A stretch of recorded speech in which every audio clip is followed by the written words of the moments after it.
Bienvenue sur Un air de RH, le podcast 100% dédié aux professionnels RH et aux dirigeants d'entreprise, imaginé par les éditions Tissot et Culture RH. Je suis Élodie Clarion et je suis ravie de vous accueillir pour ce nouvel épisode. Dans ce podcast, des professionnels partageront avec nous des solutions qu'ils ont trouvées et mises en place pour faciliter l'application du droit du travail au sein de l'entreprise au bénéfice des salariés. C'était dans l'air depuis quelques années maintenant, mais c'est devenu une réalité depuis la vague ChatGPT. Oui, cette fois, ça y est, nous sommes officiellement entrés dans l'ère de l'intelligence artificielle de masse. Quand on voit les réactions d'Elon Musk pour Tesla ou même des dirigeants d'Alpha pour Google, on comprend vite que l'IA est et sera, dans les prochaines années, la nouvelle ruée vers l'or. Selon les analystes, les applications devraient se multiplier et l'IA devrait de plus en plus entrer dans notre quotidien. Mais quel pourrait être l'impact de l'IA sur les métiers? Et surtout, quel serait l'impact de ces technologies sur les métiers des ressources humaines? C'est la question à laquelle nous allons tenter de répondre aujourd'hui en compagnie de Jason Macaque, spécialiste de l'IA, manager bureautique et digital chez MyConnecting. Bonne écoute!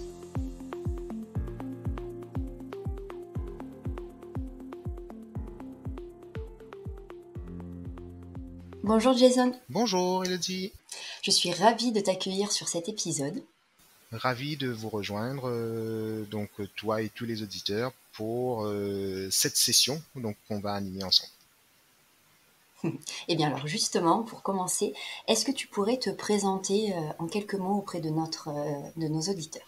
Bien sûr, donc je suis Jason Macaque, donc de MyConnecting. Donc je suis moi aujourd'hui ce qu'on appelle un super testeur de logiciels avec une spécialité qui est de plus en plus tournée autour de l'usage de l'IA, donc en entreprise et aussi pour un peu dévulgariser ce sujet qui fait tant le buzz depuis quelques mois. Très bien, merci. Alors, pour bien comprendre les enjeux, je te propose, pour commencer, de nous définir ce qu'est une intelligence artificielle à proprement parler. L'intelligence artificielle ou l'IA est une discipline scientifique qui vise à créer des machines capables d'imiter l'intelligence humaine, en particulier la capacité de raisonner, d'apprendre, de résoudre des problèmes et d'interagir avec l'environnement de manière autonome. Ok. Et comme un exemple vaut 1000 phrases d'explication, est-ce que tu pourrais nous donner un exemple concret, par exemple avec ChatGPT? Bien sûr, donc ChatGPT, on en entend quand même beaucoup parler ces derniers mois. C'est un exemple concret de l'utilisation de l'IA dans le domaine des chatbots. Il s'agit d'un modèle de langage de grande envergure entraîné par une société qui s'appelle OpenIA, qui peut être utilisé pour générer du texte en réponse à des questions posées par les utilisateurs. ChatGPT utilise la technologie aujourd'hui de traitement de ce qu'on appelle le langage naturel pour comprendre le sens des questions posées par les utilisateurs, puis génère des réponses pertinentes en fonction de ses connaissances et de ses expériences passées. L'un des avantages de ChatGPT est qu'il est capable de traiter un large éventail de sujets et de questions en se basant sur des connaissances qu'il a acquises grâce à son entraînement, parce que c'est très important. Donc, les bases de données de ChatGPT et de l'IA sont au travers d'entraînement sur de grandes quantités de données, ici texte, images et autres, et cela signifie que les utilisateurs peuvent poser des questions sur des sujets très divers et que ChatGPT sera en mesure de comprendre et de générer des réponses adaptées. Cependant, et c'est un point très important à noter, ChatGPT n'est pas parfait et dans l'univers de l'IA, c'est souvent ce qui est évoqué et peut parfois produire des réponses qui ne sont pas tout à fait exactes ou qui manquent de contexte. Il est donc important de prendre en compte ces limites et les limites de l'IA quand on utilise des outils et ne pas prendre pour acquis tout ce qui sort. Oui, bien sûr. Et du coup, finalement, on peut vraiment conclure qu'un chatbot est un outil d'IA. Exactement. Donc, c'est un outil d'IA. Il utilise et les chatbots utilisent de plus en plus des algorithmes pour apprendre, justement, automatiquement.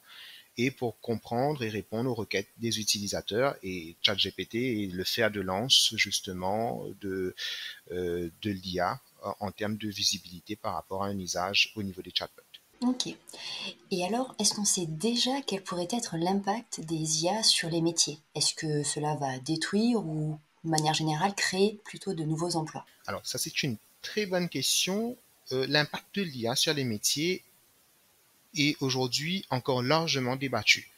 Mais il est probable que cela, à la fois, créera des emplois et en détruira d'autres. Donc, cela va dépendre, selon moi, toutefois en grande partie, de la manière dont les entreprises et les gouvernements gèrent cette transition, parce que c'en est une, en investissant dans la formation des travailleurs, la réorientation professionnelle et la création de nouveaux emplois dans des domaines émergents tels que la conception justement de ces fameux systèmes d'IA, la collecte des données, donc qui sont importantes pour générer, comme on l'a vu, des réponses, et aussi la gestion de l'IA elle-même et d'autres métiers, bien sûr, vont être réinventés pour donner plus de valeur ajoutée. Donc, parce que au final, au-delà des métiers, ce sont très souvent des tâches qui vont être remplacées, qui vont être transformées ou qui vont être carrément enlevées. Mais les métiers, eux, pour moi, effectivement, ils sont pour une grande majorité amenés à être transformés. Et plus particulièrement, quid des fonctions RH selon toi? Au niveau des fonctions RH, elles vont et elles sont déjà en train de bénéficier de l'IA de manière différente, notamment euh, si on prend par exemple l'automatisation des tâches administratives, donc les tris de CV, la planification des entretiens, la gestion des talents, voire la communication avec les employés, cela permet déjà et permettra aux professionnels RH de se recentrer davantage sur les tâches à plus haute valeur ajoutée, telles que la stratégie, la gestion des relations sociales, l'amélioration de l'expérience employée, et c'est vrai que on le voit déjà et on le verra encore plus sur les fonctions RH. Voilà, recrutement, formation, paye, gestion du temps. Donc c'est vrai que toutes ces et on y revient, toutes ces tâches. Donc si on peut les décrire comme ça, euh, va permettre justement d'aider justement les professionnels des RH, donc en améliorant justement l'efficacité au niveau de ces tâches. Et on le voit bien, c'est une transformation avec certaines actions, je dirais, automatisées qui vont être probablement remplacées et d'autres qui vont permettre de créer plus de valeur en gagnant du temps. Et justement, si je me mets à la place de nos auditrices ou auditeurs, en tant que RH, est-ce qu'il faut forcément des compétences techniques pour utiliser l'IA dans leur quotidien? Par exemple, est-ce que Françoise de la Conta, 57 ans, pourrait vraiment gagner du temps en utilisant certains outils? Non, il n'est pas nécessaire d'avoir des compétences techniques aujourd'hui pour utiliser l'IA dans son quotidien. De nombreux outils IA et de plus en plus sont conçus pour être simples et intuitifs à utiliser. Et on le voit bien, ça a été l'une des forces de ChatGPT. Donc, parce qu'effectivement, c'est parmi les outils de ces dernières années à avoir été adopté le plus rapidement possible. Donc, et ça, c'est parce que justement, c'était simple à utiliser, alors intuitif aussi jusqu'à un certain point, et ça, c'est vraiment ce qui fait la force aujourd'hui de plus en plus d'outils, donc qui incluent ou qui intègrent une grosse partie d'IA, parce que ça signifie que les professionnels de tout niveau de compétences peuvent en bénéficier. Par exemple, si on reprend justement Françoise de la Conta, donc elle pourra utiliser des outils IA pour automatiser des tâches telles que la saisie de données ou l'analyse des rapports, ce qui vont lui permettre de gagner du temps et d'améliorer l'efficacité de son travail. Et euh, pour en parler aussi, moi je pense que c'est important, de plus en plus de logiciels de notre quotidien intègrent déjà l'IA ou vont de plus en plus les intégrer. Par exemple, parmi les outils qu'on utilise de plus en plus, et je suis sûr que Françoise de la Conta, elle les utilise, ben, le mail, que ce soit dans un environnement Google, sur son Gmail professionnel, ou sur Outlook, ou sur d'autres outils de sa boîte mail, ben, les éditeurs ont de plus en plus intégré des outils IA. Et on va le voir de plus en plus. Par exemple, voilà, au niveau de la compta, s'ils utilisent Excel ou n'importe quel tableur de Google, ben, pour faire une formule où on devait la maîtriser à 100%, ben maintenant on peut échanger en parlant le langage naturel avec le logiciel, en lui faisant comprendre notre besoin, et il va transformer en nous proposant des solutions et en créant, pourquoi pas, la formule. Ce sont des possibilités qui existent et qui vont être qui vont faire partie de notre quotidien. Oui, donc en fait, finalement, c'est pas tant sur, la mise en œuvre ou la prise en main, de l'IA, ou d'un outil qui exploite l'IA qui est plus ou moins facile ou contraignant. Là, on parle vraiment plutôt des usages, de venir un peu challenger l'existant et les outils ou en tout cas, Françoise de la Conta, ses habitudes, venir plutôt ça, le challenger, au travers de l'IA, plus que de la difficulté, à le mettre en œuvre. Exactement. Et ce qui va se passer au niveau de l'univers de l'IA, c'est que graduellement, ça va tellement faire partie de notre quotidien personnel et professionnel que ça va s'intégrer. On a beaucoup justement d'exemples comme ça qui ont fait partie du quotidien.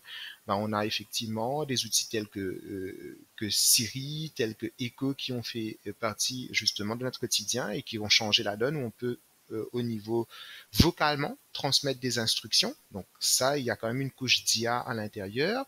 Et ensuite, comme beaucoup d'outils, moi j'ai souvent comme exemple, ben, quand j'étais amené à voyager ou pour me rendre dans voilà, dans un endroit que je ne connaissais pas ou dans un lieu que je ne connaissais pas, ben avant on avait, voilà, et même moi j'avais la carte et effectivement je devais naviguer au travers de la carte. Ensuite, ben, aujourd'hui, si j'ai à faire la même chose, ben, j'ai soit le GPS, soit des outils comme Google Maps ou Waze qui me dirigent. Donc, et ça va être la même chose pour l'IA. C'est une période de transition jusqu'à ce que ça fasse partie de notre quotidien parce que l'usage sera vraiment imprégné et impactera notre quotidien personnel et professionnel. Et on ne pourra pas le dissocier de notre quotidien. Et si on fait un focus dans les métiers RH, quels pourraient être les bénéfices de l'intelligence artificielle? Est-ce qu'on peut d'ores et déjà voir des limites, que ça soit sur la méthode d'apprentissage, le recrutement, le droit social, sans parler de la formation professionnelle? C'est vrai qu'il y a beaucoup de sujets, qui sont, transversaux et qui impactent ces métiers-là, ces métiers RH. Alors, si on prend les métiers RH, donc les avantages sont nombreux, en plus de permettre une meilleure prise de décision en fournissant des analyses plus précises et en temps réel. L'IA peut aider les professionnels RH à automatiser des tâches répétitives et à améliorer leur efficacité et leur productivité, à réduire les erreurs humaines, donc à améliorer la qualité des données tout en favorisant une expérience utilisateur agréable. Parce que ça, c'est aussi important. Cependant, il est important de noter que l'IA n'est pas une solution miracle et qu'elle ne peut pas remplacer complètement les professions donc, et les professionnels du métier. Maintenant, pour évoquer les différents points sur lesquels tu revenais, droit social, recrutement et autres. Donc, si on prend déjà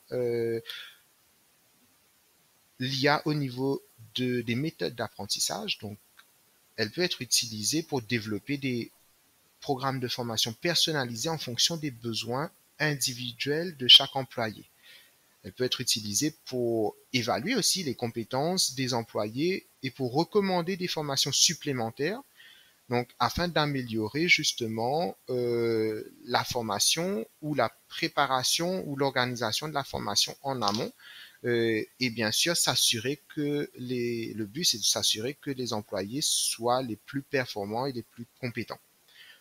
Au niveau du recrutement, là, je pense que ça, voilà, l'IA a quand même fait un bond important ces dernières années parce qu'elle peut être utilisée déjà dans un premier temps pour trier, évaluer les candidatures en fonction des critères de sélection prédéfinis, tels que l'expérience, compétences, qualifications, mais elle peut être utilisée pour aller plus loin, pour analyser les profils de candidats, les antécédents professionnels, les profils de médias sociaux, afin de comprendre les comportements, les personnalités.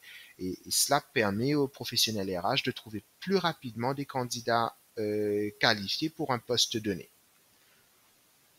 Au niveau du droit social, l'IA peut aider les professionnels à comprendre et à appliquer les lois et les réglementations en matière de travail en fournissant, par exemple, des informations juridiques précises et à jour.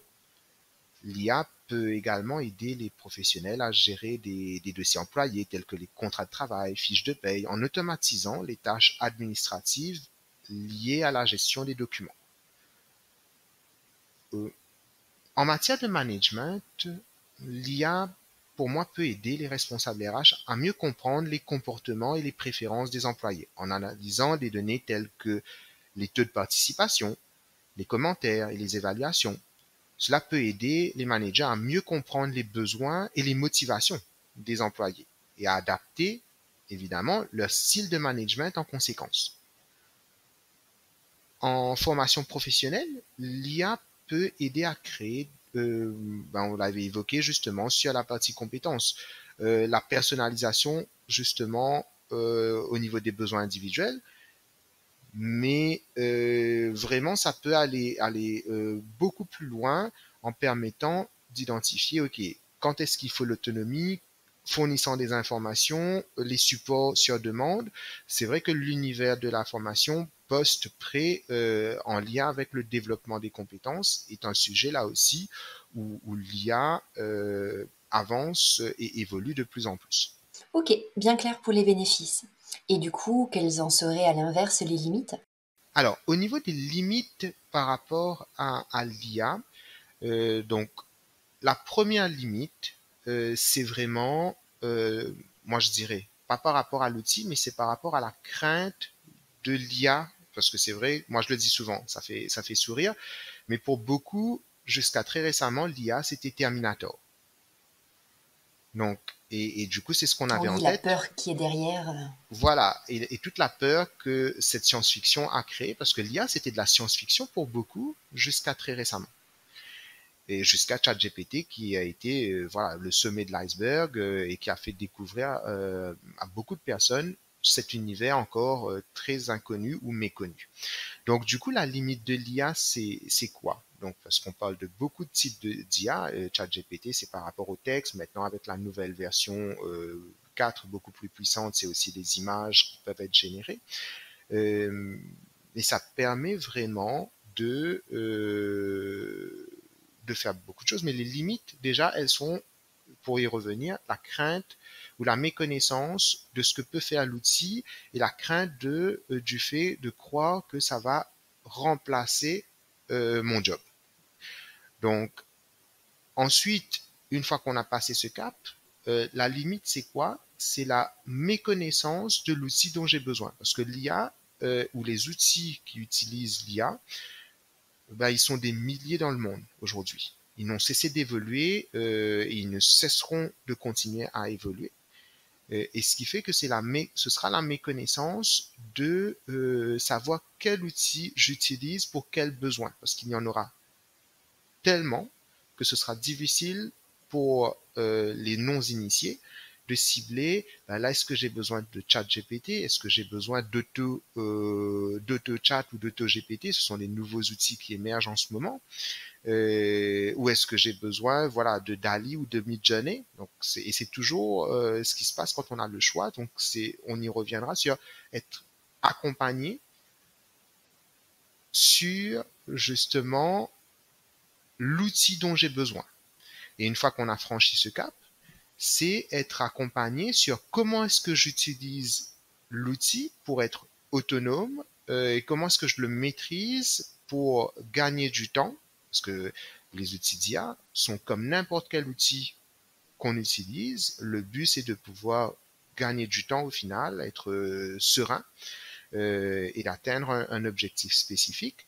Et ce sera donc de pouvoir utiliser l'outil de manière efficace et efficiente. Donc voilà un peu les trois limites, je dirais. C'est un, donc la crainte de se lancer. Donc deuxième, c'est une fois qu'on décide de se lancer, c'est ben oui, mais on se lance sur quel outil et lequel répondra mieux à notre besoin. Et une fois qu'on arrive à être accompagné, c'est comment utiliser correctement l'outil, quels sont non seulement ses fonctionnalités, son usage, mais quels sont les risques à éviter. Par exemple, on parle d'outils IA, on l'a évoqué, ne pas prendre pour acquis tout ce qui sort d'un outil tel que ChatGPT et de faire simplement un copier-coller, avoir quand même la partie où on repasse sur le contenu pour s'assurer que ça correspond bien à ce qu'on doit transmettre. Ou alors, effectivement, sur des outils tels que ChatGPT, pour rester sur celui-là, ne pas prendre des données qu'on jugerait confidentielles et les envoyer dans l'outil. Ça fait partie des limites sur beaucoup d'outils qui existent aujourd'hui. Le risque, c'est de se dire, OK, j'envoie une question ou j'envoie toutes mes informations et j'attends le résultat. C'est aussi savoir quel type d'informations on transmet à un outil qui, entre guillemets, ne nous appartient pas. Et c'est souvent la phrase de ce qu'on dit, certains outils seront gratuits. Et quand l'outil est gratuit, c'est que effectivement, nous sommes le produit. Donc, vous voyez, en termes de limite, c'est effectivement cette partie. Donc, qui sont, selon moi, considérées comme les limites. Et justement, pour pallier, en tout cas à ce stade, à l'une de ces limites que tu as identifiées, est-ce que tu pourrais nous donner quelques exemples d'outils existants qui pourraient aider les professionnels RH dans ce périmètre, dans leur vie au quotidien, que ça soit peut-être un ou deux exemples que nos auditrices et auditeurs pourraient, par exemple, mettre en place tout de suite à l'écoute de ce podcast? Bien sûr. Alors, je ne vais certainement pas parler de ChatGPT en premier, parce que j'en ai quand même beaucoup parlé et j'y reviendrai juste après. Mais il y en a un, moi, que j'ai trouvé, que j'ai utilisé, que je trouve intéressant. Il s'appelle Resumer. Donc ça s'écrit Resoomer. Euh, et les auditeurs pourront l'utiliser. C'est un outil qui permet de faire des résumés automatiques. Donc, pour résumer des documents importants, il suffit de transmettre ce texte. Alors, voilà, pour ceux qui souhaitent le tester, voilà, prenez quelques exemples. Entre guillemets, on reste toujours dans les principes de base. N'y allez pas avec les données confidentielles dans un premier temps, mais pour vous tester l'outil, prenez un texte de plusieurs lignes, testez-le et voyez le résultat de ce qu'il vous donne.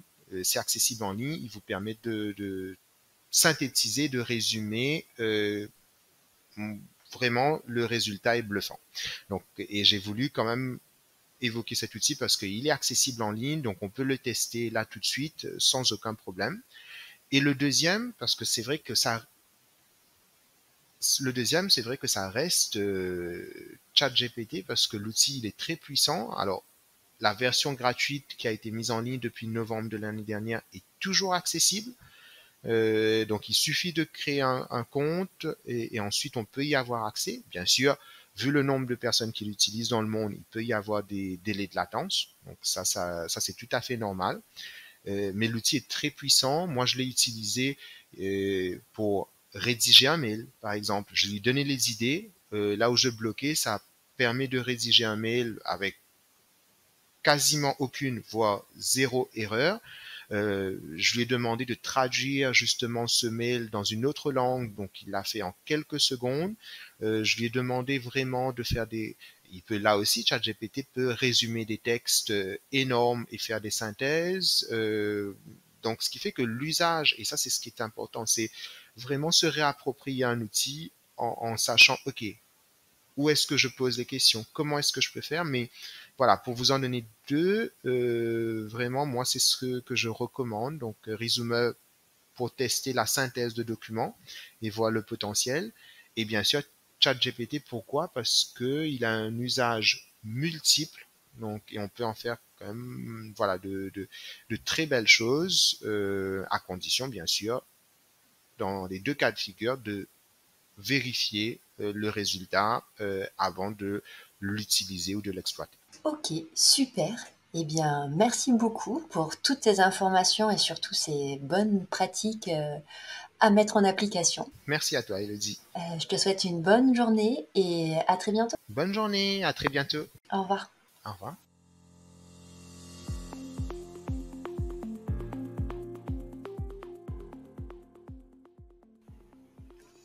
C'est déjà la fin de cet épisode.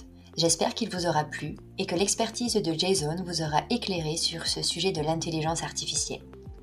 Si le podcast vous plaît, n'attendez plus, donnez-lui 5 étoiles sur votre plateforme d'écoute préférée et partagez-le au plus grand nombre.